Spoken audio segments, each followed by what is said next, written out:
Two Sides Spiteful and Determined. Chapter 11. Who is Hallie anyways?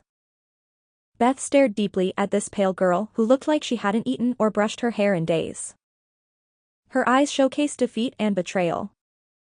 Scott's jaw dropped to the floor. Dewey's eyes lit up as Hallie stepped on the doormat. Palms getting sweaty? Heart rate increasing? Oh. Beth handed over her pink cuffs. This one's on you, Grace. Do you have anything in your pockets that's going to hurt me? Grace asked. Hallie shook her head. All right, just keep remaining calm and I'm going to go ahead and search you. Scott picked his jaw up. I can't believe this just happened. Do we have a positive ID? Why would I lie about this? She replied. Fair enough, plus I recognize your face from the driver's licenses. What made you turn yourself in? Scott responded. I was tired of running. I was tired of this life when it served me no good anymore. Hallie mumbled. She's clean. Grace stated. Beth guided her to the couch. We aren't taking you in yet because we need answers. The biggest smile formed on Scott's face. You realize how long we have been looking for you? We finally found the ringleader of the carry-on circle. Hallie chuckled. I wouldn't say that, but I definitely saved their asses from a lot. I don't even know what happened to the ones I called family. Bryn? We got her this morning. It was truly a test of fate because we found her just not in hiding. Beth replied. Yeah. She had a little bit of an attitude, but once she realized where she was going, she straightened out. Justin added. Hallie sighed. Wow, I can't believe she's gone too. Scott laughed and pointed to Justin. Yeah. This guy right here tricked her for us. Hallie half grinned. I believe that. Okay, enough small talk like I said before, we are in a time crunch and the clock is ticking down. Where is Antonio? Beth demanded. Hallie hesitated. For some reason everyone has trusted her with classified information. Did she still want to honor that or do what's right? The last I talked to him he was at this ranch, which is where Tricky might also be too. I can't tell you exactly where it's at because I am not quite sure myself. Beth stopped her. We keep hearing this ranch come up in conversation. Why haven't we hit it yet? Dewey replied, it's too dangerous for us. Scott added. Yeah. We are going to have to bring in Big Brother. Beth said, okay, well that's what we thought before and that's what the Mendozas were telling us dash. Hallie laughed to herself. The Mendozas, the biggest family of snakes to ever exist. You know they gave you up? Grace asked. Yup, I've known everything that's been going on and everything that they have done to make us take the blame. I wouldn't keep trusting them for reliable information. Beth replied, we lost that a long time ago, sweetie.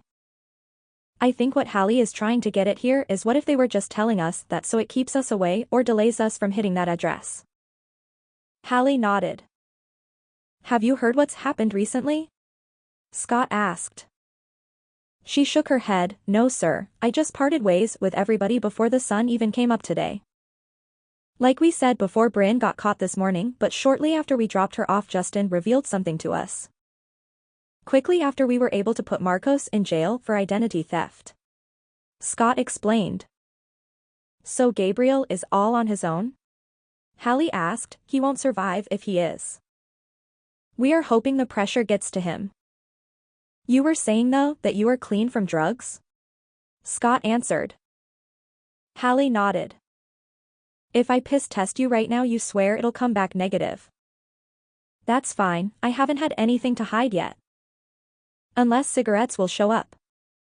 No, you should be okay. Scott said as him and Tim rummaged through a cabinet. Hallie and Dewey kept glancing over at each other. There was something about him. His smile? His eyes? His demeanor? She couldn't help but get butterflies. He thought to himself, she's the enemy though. Who am I kidding? I am the outcast of my family anyways. There was something about her.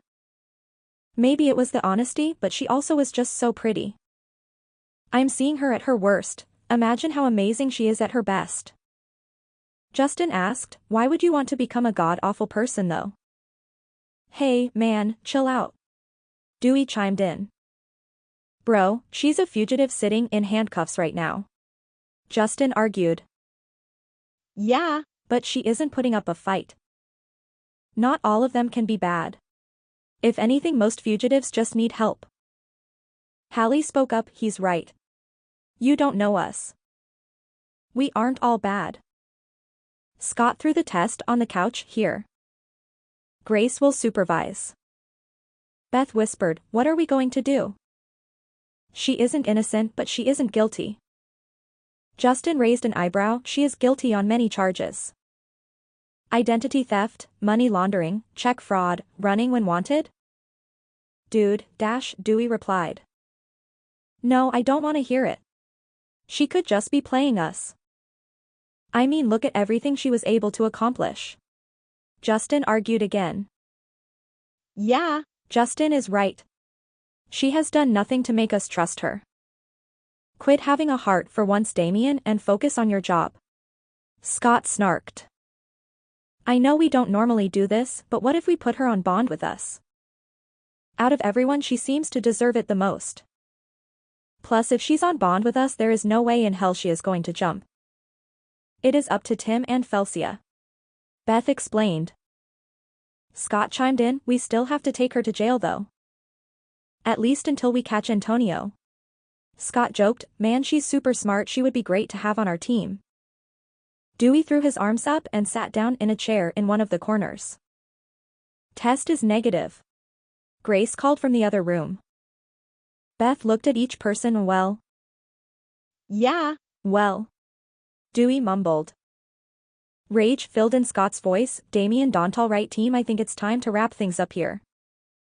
Let me ride with her then. Beth said. No, because you're going to agree us to something bigger. Scott argued. You guys are so closed-minded. Let me work this out and I promise I won't get us into any kind of debt. For once Dewey may be onto something. Beth pleaded. Tim chimed in, I trust a woman's judgment when it comes to this type of stuff. Dewey, since you're so invested. Please guide her around back where our cars are parked. We will be out in a second. Scott ordered. A shock came from Hallie's arm as Dewey reached for her. They both slightly gasped as they made eye contact. He brushed it off as he opened the back door. Do you smoke? Hallie nodded, just cigs nowadays. Dewey pulled out a small cardboard box from his pocket, we have to keep you cuffed until we get to the jail, but it should be manageable in the front. Hallie put the dry cigarette in her mouth as Dewey reached for his lighter. The two of them made intense eye contact as Dewey shared a flame with Hallie. She looked up into his eyes that seemed to be glistening. For some reason the same energy he radiated was relatable. Almost like he was hiding pain behind that bulletproof vest. They took turns blowing smoke away from each other's faces. They didn't say much, just lived in the moment. Damien is your real name? Hallie asked. It is, and it only comes out when my dad is pissed at me. Dewey replied. What made you get into this business? Hallie asked. It was kind of a predetermined destiny. Dewey answered. I feel your energy that is similar to mine. Like everyone replies to you, but you're never appreciated. Even being here a short time, I notice a difference between how they talk to you compared to your brother. The back door swung open, all right, let's rock and roll. Women with Hallie and the men will take the other car. Scott ordered. Hallie smiled at Dewey as she slid into the middle seat. Dewey watched as Grace rolled up everyone's window and only the silhouette of the girls were left. The fact that even a stranger could see the truth behind Dewey. Unfortunately, this had to stop here though. She was going to jail for an indefinite amount of time and he had to stay focused on his career. In the back of his mind, Hallie will always be there. Dewey? Dewey. Dewey. For the love of anything holy, I have been calling you for 5 minutes. Let's go. You're driving. Justin yelled. At the jail. Alright Grace, take her him and make sure to let the guards know she has been super respectful. Scott ordered. Dewey began walking with them too. Grace turned around, you're coming too? Dad didn't ask you to though. Yeah. Well, Dad never asks me to do anything unless it's to benefit him or Justin. He smiles at Hallie, besides I just need to make sure they know she has been good. Hallie grinned back. A feeling of emptiness came over Dewey as he watched the guards take Hallie behind the gates. We had only just met and I'm feeling like this? Normally I'm heartless towards the fugitives where I don't get attached. I've never gotten attached, it seems like I'm not the only one though. Scott grinned with all his teeth as the group came together once more. I had no hope going into today, but God changed that for me. 3 fugitives, 3, that all came with ease. I just wish some people were more focused on the case rather than an attractive fugitive. At this moment Dewey had enough. All the years of being compared to his brother and having to sacrifice his own life for this family. He was raised on tough love, so now it was time to show it back. You know what, Dad? I've had it. It's so clear as day you are ashamed to have me as your son. I get it, okay, I'll never be as good as my younger brother and I'll never meet your approval. I've made it this far with something I never wanted to do in the first place and I think I'm doing a pretty damn good job. Scott looked him dead in the eyes. Well, if that's how you feel then you can be dismissed from this case. Better yet, this family. Justin was quiet and avoided eye contact with everyone. Dewey didn't say a word and choked back tears. His face remained like a stone, but inside he was crumbling. He had never stood up to his dad like that before and his reaction said everything he needed to hear. The sun just began to set over Los Campos. Beth tried to lighten the mood. Our work is far from done for tonight, but I think the night is young enough to where we can sacrifice an hour for dinner. Scott turned to his dad. You know, Father, I was wrong. I think we need you on this bounty. Tim raised an eyebrow as his son smirked at him. So you aren't going to elaborate on what you mean? Grace said. Scott continued to smirk. That's something we can talk about over dinner. Dewey stared at his dad, who seemed to have just brushed the whole thing off. It was like it didn't affect him in the slightest while his firstborn son was standing here breaking right in front of him. Star.